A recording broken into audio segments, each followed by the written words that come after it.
Hey guys, it's Joe with GotBaseballCards.com, and today I'm back in the studio, and today we're launching a new segment called Sports Cards 101, which is basically an educational series where we are here to help you learn more about card collecting, more about card grading, and many other facets of the hobby. I've been blessed to be a part of this hobby for 32 years, full-time, and of course one of the biggest things we do here at Got Baseball Cards is we help customers across the globe and assist them with pre-screening and grading of their cards. We work with PSA, BGS, SGC, and CSG, and we often get asked, how do we pre-screen cards?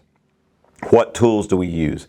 How do we examine them? How do we get such good results? We just had a customer who was working on a Star Wars Topps Chrome Black set.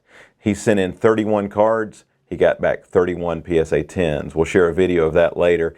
And I have to tell you, we're not that good, but we are really good. He turned in about 100 cards. We screened it down to 31, and he actually got 31 out of 31 10. So we worked very hard at it. We've been doing it a very long time. We've been submitting cards longer than any other group submitter I know of, dating back to 1998 with PSA and SGC, and since 1999 with BGS when they formed Beckett Grading Services. So today I'm going to show you just a few of the tools. We're going to actually pre-screen a few cards.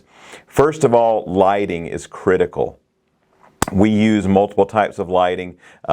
Here in front of me this is called I'm not promoting this brand. I'm not getting any kickback from it, but it's a Lepro LE lighting. This one you can actually change the intensity of the lighting to different levels. It's great, very important to have a bright light source to help you when you're reviewing cards. Also, magnification. Now, the standard that grading companies use is a 10x loop. We sell these loops on our website. This one's very handy. It's lighted. It's very easy to use. It's great to use when you're examining corners and edges to look for fraying, to look for white corners, stuff like that. As far as easier to use magnification, you can buy a large head magnifier like this on Amazon. I believe this is a 5x lighted magnifier. I keep a handheld like this near our register in the store where I can quickly, get a larger view of a card, corners, edges, without zeroing down precisely. Just when a customer wants a quick review, if there's issues with their card, we keep one of these in retail. Again, these are very affordable. I'm not promoting a particular brand, but lighting is critical. Magnification is critical. Also, if you're working with Chrome cards, Chrome or Select, Prism, anything like that, it's great to have a microfiber cloth handy, a clean microfiber cloth handy, because a lot of times they'll have, just if they've been handled at all, they may have fingerprints, they may have light smudges that can easily be wiped off. So it's always good to have one of those handy. We buy these by the caseload to keep them around here when we're examining cards. Also vitally important when you're sleeving cards. If you've got them raw, now the ones I'm going to be looking at we've already sleeved, but we recommend using oversized thick card soft sleeves. And the reason is, if you're using standard size soft sleeves, it's a very tight fit when you're putting the card in, and you can easily ding a corner just while you're putting that in. So oversized soft sleeves are very critical if you're using a soft sleeve to put in before you put it in the top, the semi-rigid.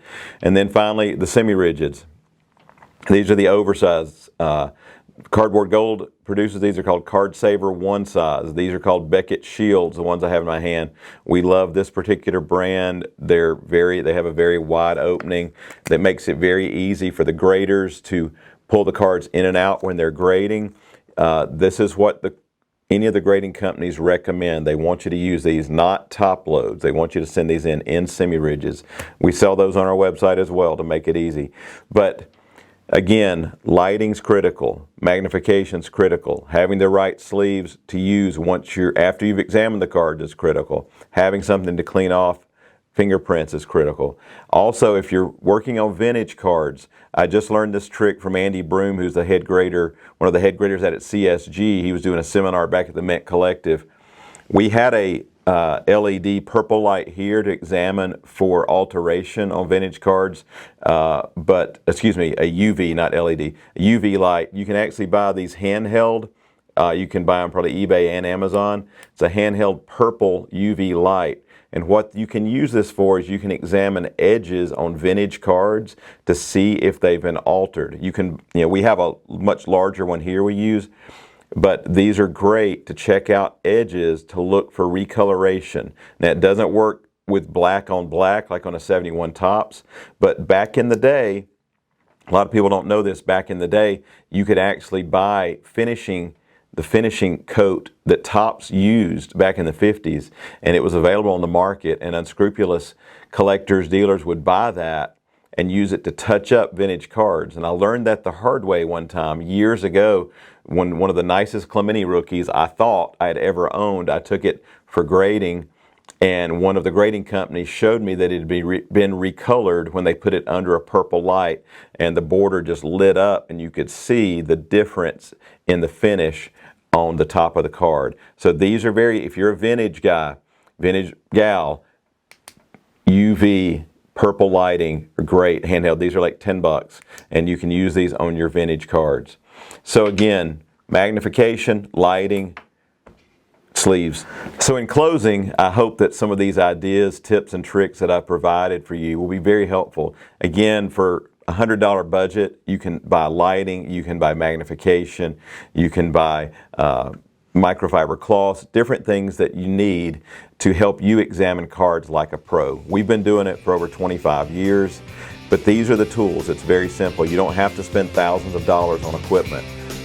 Like I said, $100, you can pretty much buy everything you need to get started and grade like a pro. Thanks for tuning in. Next time we'll be reviewing some actual cards and hope that will be helpful to you as well. Thanks so much.